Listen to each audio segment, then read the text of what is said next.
ಸ್ವಾಭಿಮಾನಿ ನ್ಯೂಸ್ಗೆ ಸ್ವಾಗತ. ಇಂದಿನ ಪ್ರಮುಖ ಸುದ್ದಿಗಳು. ನಾಡಿಗೆ ಬೆಳಕು ನೀಡುವ ರಾಜ್ಯದ ಶಕ್ತಿ ನದಿ ಶರಾವತಿ ನದಿಗೆ ಆಪತ್ತು ಬಂದಿದೆ. ಶರಾವತಿ ನದಿಯಿಂದ ರಾಜ್ಯದ ರಾಜಧಾನಿ ಬೆಂಗಳೂರಿನ ಜನರ ದಾಹ ತೀರಿಸಲು ಸದ್ದಿಲ್ಲದೆ ಯೋಜನೆಯೊಂದು ತಯಾರಾಗಿದ್ದು, ಸದ್ಯದಲ್ಲೇ ಕೆಲಸ ಆರಂಭವಾಗಲಿದೆ. ಈ ಭಾಗದ ಜನರು ಎಚ್ಚೆತ್ತುಕೊಳ್ಳದಿದ್ದರೆ ಶರಾವತಿ ನದಿಯ ನೀರು ಸಂಪೂರ್ಣ ಬಳಕೆಯಾಗಿ ವಿದ್ಯುತ್ ಹಾಗೂ ಸಾಗರದ ನಾಗರಿಕರಿಗೆ ಕುಡಿಯುವ ನೀರಿಗೆ ತಾತ್ಪರ್ಯ ಬರಲಿದೆ. ನೈಸರ್ಗಿಕವಾಗಿ ಹರಿಯುವ ಶರಾವತಿ ನದಿಗೆ ಧಕ್ಕೆಯಾಗಿ ಅರಬ್ಬಿ ಸಮುದ್ರ ಸೇರುವ ನದಿ ತೀರದ ಜನರಿಗೆ ದುರ್ಲಭವಾಗಲಿದ್ದಾಳೆ.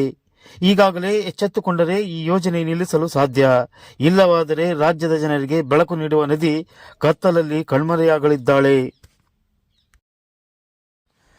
ಈ ವಿಚಾರವಾಗಿ ಇಂದು ಬ್ರಾಸಂನಲ್ಲಿ ಈ ಯೋಜನೆ ವಿರೋಧಿಸಿ ಸಮಾನ ಮನಸ್ಕರು, ಪ್ರಕೃತಿ ಪ್ರಿಯರು ಹಾಗೂ ವಿವಿಧ ಸಂಘಗಳ ಪದಾಧಿಕಾರಿಗಳು, ಹೋರಾಟಗಾರರು ಇಂದು ಸಮಾಲೋಚನೆ ನಡೆಸಿದರು. ಈ ಸಂದರ್ಭದಲ್ಲಿ ಪರಿಸರವಾದಿ ಅಖಿಲೇಶ್ ಚಿಪ್ಪಳಿ, ರೈತ ಮುಖಂಡ ದಿನೇಶ್ ಶಿರ್ವಾಳ, ಮಾಜಿ ಶಾಸಕ ಹರತಾಳು ಹಾಲಪ್ಪ, ದಿನೇಶ್ ಡಿ, ಸಂತೋಷ್ ಸದ್ಗುರು, ನಾರಾಯಣಮೂರ್ತಿ, ಪತ್ರಕರ್ತ ಧರ್ಮರಾಜ್ ಮುಂತಾದವರಿದ್ದರು.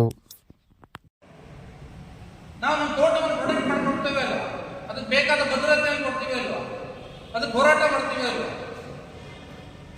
ಆ ಥರದ ಇದು ನಮ್ಮ ಮನೆಯಲ್ಲಿದ್ದು, ನಮ್ಮ ಶಿವಮೊಗ್ಗ ಜಿಲ್ಲೆಯಲ್ಲಿದ್ದು, ಉತ್ತರ ಕನ್ನಡ ಜಿಲ್ಲೆಯಲ್ಲಿದ್ದು, ತೀರ್ಥಣಿಗೆ ಹುಟ್ಟಿ ಅಲ್ಲಿ ಸೇರ್ತಕ್ಕಂಥ ಬಹಳ ಚಿಕ್ಕ 132 ಕಿಲೋಮೀಟರ್ ಹತ್ತಕ್ಕಂಥ ಚಿಕ್ಕ ನದಿ. ಮತ್ತೆ ಇಷ್ಟು ಚಿಕ್ಕ ನದಿಯ ಮೇಲೆ ಆಗತಕ್ಕಂಥ ದೌರ್ಜನ್ಯ ಪ್ರಪಂಚದ ಯಾವ ನದಿ ಮೇಲೂ ಆಗಿಲ್ಲ. ಮತ್ತು ದೌರ್ಜನ್ಯ ಮಾಡ್ತೀನಿ, ಮತ್ತು ಬೇಕು ಅಂತಂದ್ರೆ ಏನು ಎಲ್ಲಿಂದ ಬರುತ್ತೆ?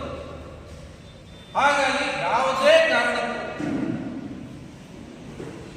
ಎಷ್ಟೇ ಕಷ್ಟ ಆದರೂ ನಾವು ಶಿವಮೊಗ್ಗ ಜಿಲ್ಲೆಯ ಜನ, ಉತ್ತರ ಕನ್ನಡ ಜಿಲ್ಲೆಯ ಜನ ಈ ನದಿ ತಿರುವನ್ನು ಬಹಳ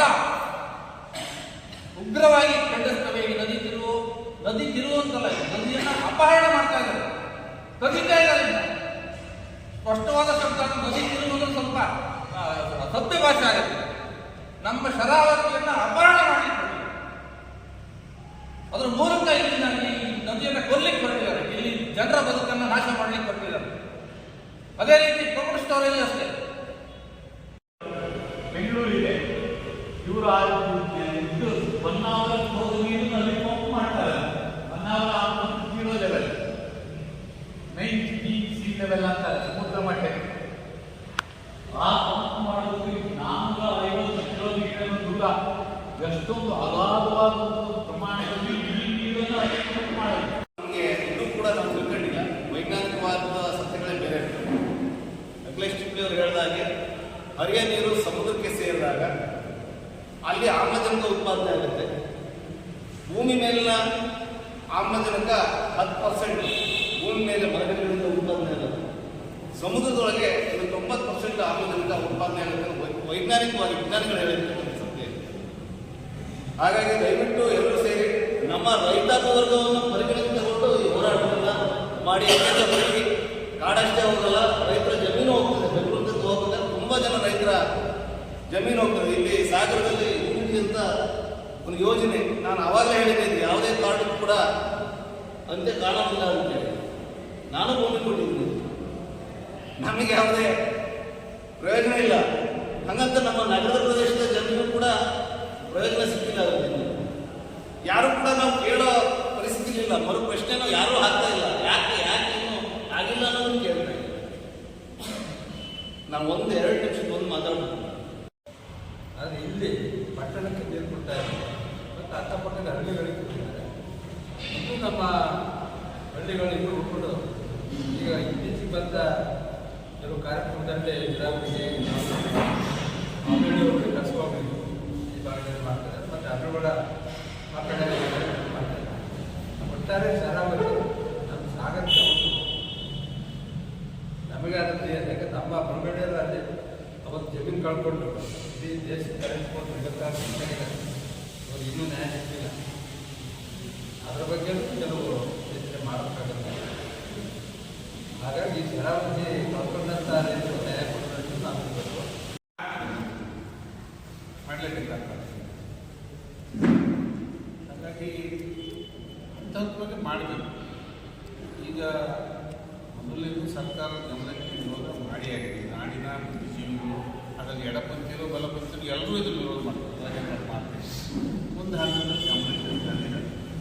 ಆದರೆ ಅಷ್ಟಕ್ಕೆಲ್ಲ ನಾವು ಆಡಳಿತ ಮಾಡೋ ಅನುಭವ ಇದೆ, ನಮಗೆ ಆಗಲ್ಲ. ಹೌದು ಇದೊಂದು ವಿರೋಧ ಇದೆ ಅಂತ ಅಬ್ಜೆಕ್ಷನ್ಸ್ ಆರ್ ಅಬ್ಸರ್ವ್ ಅಷ್ಟೇ. ನಾವು ಆಡಳಿತ ಮಾಡಬೇಕು ಸಹಜ, ಅದು ಆಗಿದೆ. ಈಗ ಸ್ಥಳೀಯ ಶಾಸಕರು ಇಟ್ಕೊಂಡಾಗ್ತದೆ, ಸ್ಥಳೀಯ ಮಂತ್ರಿಗಳನ್ನು ಇಟ್ಕೊಂಡಾಗ್ತದೆ. ಪ್ರಯತ್ನವನ್ನು ಸರ್ಕಾರ ಮಾಡಿ ಅದು ಏನು ಬರ್ತದೆ ನೋಡಬೇಕು. ಮತ್ತು ಮುಖ್ಯಮಂತ್ರಿ ಆಗಲಿ ಒಂದು ಸ್ಟೇಟ್ಮೆಂಟ್ ಆಮೇಲೆ ಆರ್ಡರ್ ಮಾಡ್ಸೋಕ್ಕೆ ಬೆನ್ನತ್ತಿದ್ರೆ ಸಾಕು. ಒಂದು ರೀತಿ ಒಂದು 15 ದಿನ ಅದಾದಮೇಲೆ ಏನೂ ಬರಲಿಲ್ಲ, ಆಗಲಿಲ್ಲ, ಕಾರ್ಯಗತ ಆಗಲಿಲ್ಲ ಮತ್ತು ಮುಖ್ಯಮಂತ್ರಿಯು ಅಥವಾ ಸಂಬಂಧಪಟ್ಟ ಮಂತ್ರಿಯು ಸ್ಟೇಟ್ಮೆಂಟ್ ಮಾಡಿದ ಮೇಲೂ ಕೂಡ ಅಲ್ಲಿ ಪ್ರೋಸೆಸ್ ಆಗ್ತಾ ಇದೆ.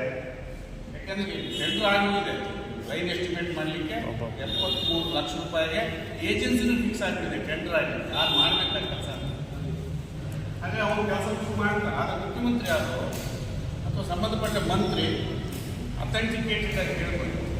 ಸ್ಥಳೀಯ ರಾಜಕೀಯ ಆಡಳಿತ ಇರುವಂಥದ್ದು